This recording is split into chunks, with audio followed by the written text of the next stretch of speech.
എല്ലാവർക്കും നമസ്കാരം. Dream real estate YouTube ചാനലിലേക്ക് സ്വാഗതം. ഇത് നമ്മൾ കാക്കനാട് ഇൻഫോ പാർക്കിൻ്റെ വളരെ അടുത്തായി തെങ്ങോട് ജംഗ്ഷനിൽ നിന്നും ഒരു 250 മീറ്റർ താഴെ ദൂരത്തിനകത്ത് ഒരു 10 സെൻറ്റ് സ്ക്വയറായിട്ടുള്ള ഒരു പ്ലോട്ടാണിത്. 2 സൈഡ് ടാറിങ് റോഡ് സൗകര്യത്തോടു കൂടിയാണ് ഈ പ്ലോട്ട് സ്ഥിതി ചെയ്യുന്നത്.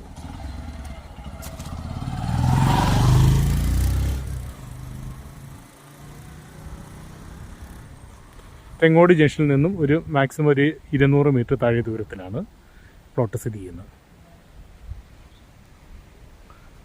റോഡിൽ നിന്ന് നല്ല ഉയർന്നു നിൽക്കുന്ന പ്ലോട്ടാണ്. 2 സൈഡും റോഡുണ്ട്. ടോട്ടൽ 15 സെൻറ്റ് ആയിരുന്നു. 5 സെൻറ്റ് ആ കാണുന്ന വീടിനോട് അനുവദിച്ച് 5 സെൻറ്റ് കൊടുത്തിട്ടുണ്ട്. ബാലൻസ് 10 സെൻറ്റ് സ്ക്വയർ ആയിട്ടുള്ള ഒരു പ്ലോട്ടാണത്. ഇതിനെക്കുറിച്ച് കൂടുതൽ അറിയാൻ വീഡിയോയിൽ കാണുന്ന നമ്പറിൽ കോൺടാക്റ്റ് ചെയ്യാവുന്നതാണ്. Okay, thank you.